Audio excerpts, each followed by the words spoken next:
بسم اللہ الرحمن الرحیم۔ السلام علیکم۔ امین کرتا ہوں خیریت سے ہوں گے، ٹھیک ٹھاک ہوں گے۔ اللہ تعالیٰ آپ سب کو خوش و آباد رکھے۔ ناظرین، آج کی ویڈیو ہماری اس بارے میں ہے کہ فلسطین پر ناجائز قبضے سے اسرائیل کا قیام کس عمل میں لایا گیا اور کب یہ اسرائیلی فلسطین کے علاقے پر قابض ہوئے، اور یہ بھی بتائیں گے کہ حماس کی تنظیم کس طرح بنائی گئی اور کس نے بنائی اور کیوں بنائی، اور اس وقت حماس تنظیم کتنی بڑی ہے اور کون کون سے کام کر رہی ہے، ان کی گروپس کتنے ہیں۔ تو یہ تمام باتیں ہم آج کی اس ویڈیو میں آپ کو بتائیں گے۔ ویڈیو شروع کرنے سے پہلے ایک چھوٹی سی ریکویسٹ، ہمارے اس چینل کو ضرور سبسکرائب کریں اور بیل آئیکن کو ضرور دبائیں تاکہ ہماری اس طرح کی ویڈیوز ہمیشہ آپ کو ملتی رہیں۔ ناظرین، تاریخ کا مطالعہ کرنے والا ہر انصاف پسند شخص جانتا ہے کہ یہودی فطری طور پر شرارتی اور سازشی قوم ہے۔ قرآن کریم میں بھی اللہ تعالیٰ نے بیان فرمایا کہ یہودیوں نے سیدنا موسیٰ علیہ السلام کی نافرمانیاں کی اور انہیں اذیتیں پہنچائیں۔ کئی انبیاء کرام علیہ السلام کو شہید کیا اور حضرت عیسیٰ علیہ السلام کو بھی شہید کرنے کی ناکام سازش کی۔ وہ مسلمانوں کے سخت ترین دشمن ہیں۔ ان کے کرتوتوں کی وجہ سے انبیاء کرام علیہ السلام نے ان پر لعنت فرمائی ہے اور اللہ تعالیٰ نے انہیں ذلت اور رسوائی کی سزا میں مبتلا فرمایا۔ رب ذوالجلال کی ناراضی اور یہودیوں کے اپنے کرتوتوں کا نتیجہ تھا کہ وہ صدیوں تک دنیا کی مختلف سلطنتوں میں ذلیل ہوتے رہے۔ ایک ملک سے نکالا جاتا تو دوسرے ملک میں پناہ لیتے، وہاں سے ملک بدر کیا جاتا تو تیسرے ملک میں سر چھپا دے۔ یوں ہی ان کا سلسلہ چلتا رہا۔ 19ویں صدی کے آخر میں یہودی منصوبہ سازوں نے یہودی عوام کو ورگلایا کہ بیت المقدس کو سیدنا داؤد علیہ السلام اور حضرت سلیمان علیہ السلام نے اپنی سلطنت کا دارالحکومت بنایا تھا، اور ہماری کتابوں میں ہم سے سرزمین کا وعدہ کیا گیا، لہذا دنیا بھر کے یہودیوں کو یہاں جمع ہونا چاہیے تاکہ بیت المقدس میں ایک یہودی اسٹیٹ قائم کی جا سکے۔ اس وقت فلسطین سلطنتی عثمانیہ کا حصہ تھا اور ترکی حکمران اسلامی شاعر کے متعلق بڑے غیرت مند تھے۔ انہوں نے فلسطین میں یہودیوں کے آباد ہونے پر پابندی لگا دی۔ یہودیوں نے ترکی کے خلیفہ سلطان عبدالحمید ثانی رحمۃ اللہ تعالیٰ علیہ کو خریدنے کے لیے ہر ممکن کوشش کی۔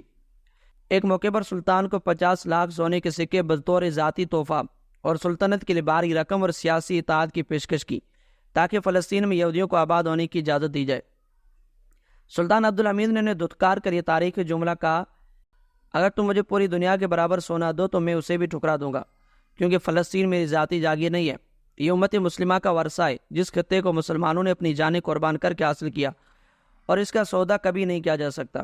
سلطنت عثمانیہ سے مایوس ہو کر 1917 میں یہودیوں نے برطانیہ کے ساتھ معاہدہ کر لیا کہ یہودی برطانیہ کی حمایت کریں گے۔ اس کے عوض برطانیہ فلسطین میں یہودی ریاست قائم کرنے کے لیے ہر ممکن مدد کرے گا۔ اسے معاہدہ فی الفور بھی کہا جاتا ہے۔ پہلی جنگ عظیم کے اختتام پر برطانیہ نے سلطنت عثمانیہ کو ٹکڑے ٹکڑے کر دیا اور معاہدہ فی الفور کے مطابق فلسطین میں یہودیوں کو آباد کرنا شروع کر دیا۔ یہ سلسلہ بڑی تیزی سے جاری رہا۔ نومبر 1947 میں اقوام متحدہ نے امریکہ اور برطانیہ کی سرپرستی میں یہ ظالمانہ منصوبہ منظور کر لیا کہ فلسطین کے 56% رقبے پر نئی یہودی ریاست قائم کر دی جائے۔ حالانکہ اس وقت یہودی فلسطین کی آبادی کا صرف 33% تھے۔ چنانچہ 14 مئی 1948 کو شیطانی ریاست اسرائیل کے قیام کا اعلان کیا گیا۔ 1948 سے اب تک امریکہ کی پشت پناہی میں اسرائیلی فورسز کی مسلمانوں سے بے شمار لڑائیاں ہو چکی ہیں۔ آئے روز فلسطین کے علاقوں پر ناجائز قبضہ کر کے وہاں نئی یہودی بستیاں آباد کی جاتی ہیں۔ دراصل یہودیوں کا خواب گریٹر اسرائیل، عظیم اسرائیل کا ہے۔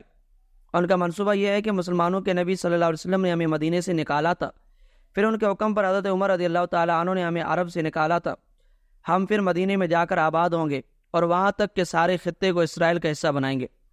یہ بات ہرگز مبالغہ آ رہی نہیں۔ محققین کی کتابوں کے ساتھ ساتھ انٹرنیٹ پر گریٹر اسرائیل کے نقشے موجود ہیں۔ یہ بات بھی انتہائی افسوسناک ہے کہ اس وقت کئی اسلامی ممالک اسرائیل کو تسلیم کر کے اس کے ساتھ تعلقات کا آغاز کر چکے، اور متعدد دولت مند طاقتور مسلم ممالک اسرائیل کو تسلیم کرنے کے لیے مذاکرات کر رہے ہیں۔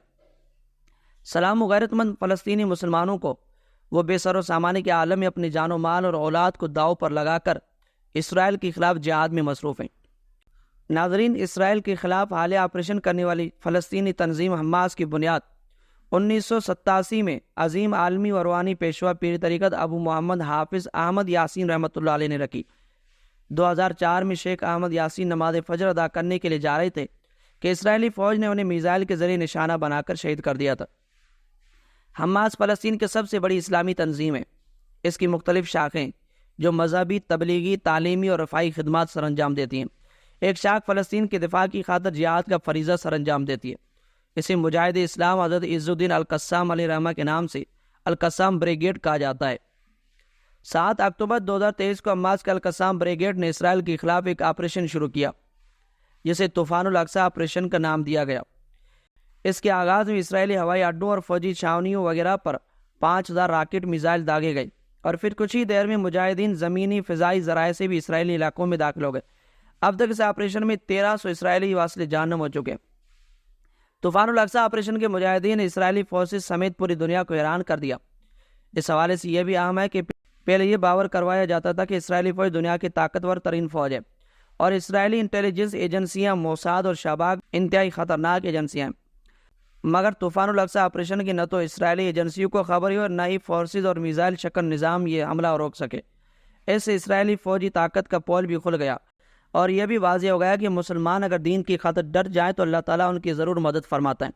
دنیا کی ساری طاقتیں ان کے سامنے زیر ہو جاتی ہیں، اور ان کا یہ خواب ہے کہ صرف فلسطین کے علاقے پر نہیں بلکہ پورے عرب ممالک پر وہ قبضہ کرنا چاہتے ہیں، اور اسی مسجد اقصی کو ڈھا کر شہید کر کے ان کی جگہ پر ہیکل سلیمانی تعمیر کرنا چاہتے ہیں، تاکہ یہاں دجال کی آمد پر یہ ان کا ساتھ دے سکے اور ان کی ایک فوج تیار کر سکیں۔